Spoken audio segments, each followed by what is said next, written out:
was a pretty rough day, huh? Yeah. How about I read us a couple chapters of one of my favorite books? Nice. Okay. I'm gonna read Night on the Milky Way Train, also known as Night on the Galactic Railroad. Okay. A lesson in the afternoon. So you see, boys and girls, that is why some have called it a river, while others see a giant trace left by a stream of milk. But does anyone know what really makes up this hazy white region in the sky? The teacher pointed up and down the smoky white zone of the Milky Way that ran across a huge black star map suspended from the top of a blackboard. He was asking everybody in the class. Campanella raised his hand, and at that, 4 or 5 others also volunteered. Giovanni was almost sure that it was all just made up of stars. He had read that in a magazine. But lately, Giovanni was sleepy in class nearly every day, had no time to read books, and no books to read, and felt, for some reason, that he couldn't properly follow anything anymore. The teacher noticed this instantly. Giovanni, you know what it is, don't you? Giovanni stood up courageously, but once on his feet, he wasn't able to give a clear answer. Zanelli, sitting in front of him, turned around and giggled at him. Giovanni was flustered, blushing from one ear to the other. The teacher spoke once again. If you were to take a look at the Milky Way through a big telescope, what would you find?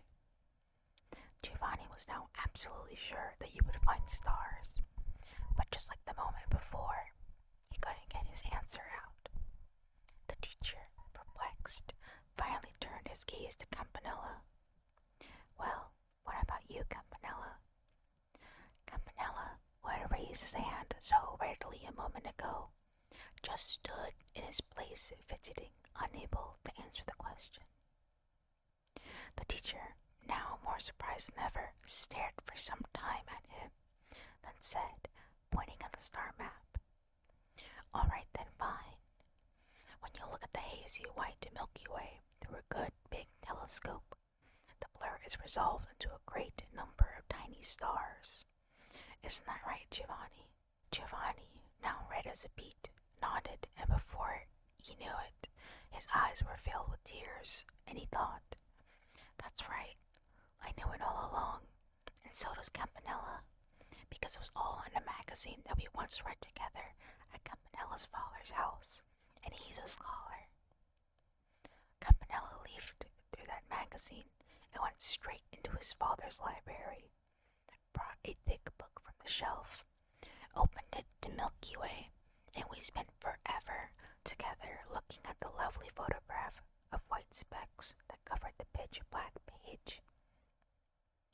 The reason why Campanella didn't answer the teacher right away, even though there was no reason at all for him to forget. The reason why Campanella didn't answer the teacher right away, even though there was no reason for him at all to forget, is because he feels sorry for me because I have to work hard before and after school, and then I feel too down in the dumps to play with everybody or even to talk with him very much. When Giovanni thought about how Campanella had deliberately not answered out of sympathy for him, he felt indescribably sad, both for himself and for Campanella. The teacher began again.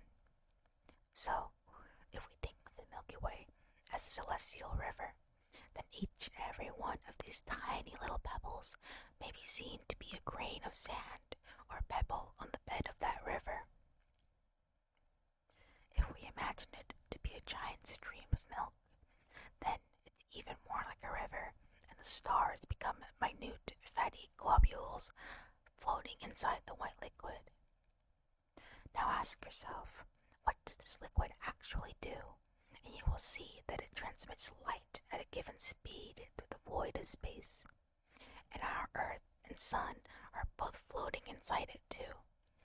So you see, We are all living in the liquid of the celestial river, and when we gaze out from where we are, just as water appears bluest at its deepest spots, so will the places where the most stars look to us the whitest and the haziest.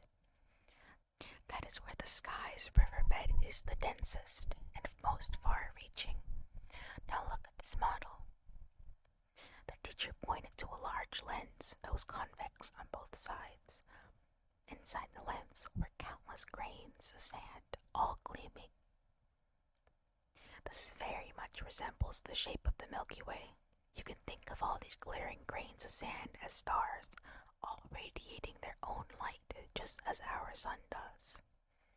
Our sun lies some distance from the center to the edge, and the Earth is very close by it. But imagine yourself inside this lens at night, looking out. Through this thinner part of the lens, you will see only a few grains, stars, shining. But if you look in this direction, and in this one where the glass is thickest, you will see any number of shining grains, stars, and the farther you look directly into the more blurry milky white, everything will appear. That is how we see the Milky Way today. As for the actual size of the lens and the various stars inside it, class time is over for now, so we'll discuss it all again in our next science lesson. And as tonight is the Milky Way Festival, I hope that you will all go outside later and take a good close look at the sky. That's all. Please put away your books and notebooks. For a while, the whole classroom was filled with the sounds of books being stacked and desktops being creaked open and slammed down. In a moment, all stood up straight as arrows, bowed to the teacher, and left. Chapter 2. The Printing House. As Giovanni was walking out the school gate, 7 or 8 children from his class were gathered in the yard, forming a circle around Campanella by the cherry blossom in the corner. They were no doubt meeting to discuss how to get the big snake gourds that they needed to put lights into, and how to make lanterns to float down the river for the Star Festival that night. Giovanni hurried out the gate, waving his arms high in the air. He passed by many houses where people were busily preparing for the Milky Way Festival, hanging decorative bulbs made of yew tree needles from their eaves and fixing lanterns to the branches of white cedar trees. Without stopping off at home, he turned 3 corners, entered a large printing house, greeted the man doing accounts by the door in a baggy white shirt, removed his shoes, stepped onto the wooden floor, and opened the big door in front of him. Inside, all the lights were on even though it was still afternoon, and the rotary presses were clacking and clanging away, and lots of people with cloth tied around their head or visors perched over their eyes were reading or counting in songs and hums. Giovanni went directly to the man who was sitting at the tall 3rd desk from the door and bowed to him. The man rummaged about on one of his shelves for a moment and handed Giovanni a sheet of paper, saying, "This should be enough for you to pick today." Giovanni pulled out a small flat box from the foot of the man's desk, went to his place in a well-lit corner, and squatted down beside cases of type propped against the wall. He began to pick tiny type, no larger than grains of millet, with a pair of tweezers. "Hey, 3 eyes," said a man in a blue apron passing behind him. Several men nearby snickered coldly without saying a word or looking at him. Giovanni painstakingly picked up all his type, rubbing his eyes over and over again. Some time after the clock chimed 6, having thoroughly compared the flat box of type with the sheet of paper in his hand, he returned to the man at the tall desk. The man took the box, giving him a slight, silent nod. Giovanni bowed, opened the door, and went back to the accountant dressed in white, who, also without uttering a word, handed him 1 little silver coin. At this, Giovanni's face suddenly lit up.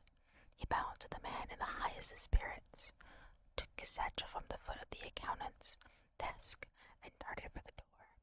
From there, whistling cheerfully, he stopped in at the bread shop, bought a small loaf of bread and a bag full of sugar lumps, and sprinted off as fast as his feet would take him. Okay, I'm getting sleepy. So that's it for today. Choo-choo.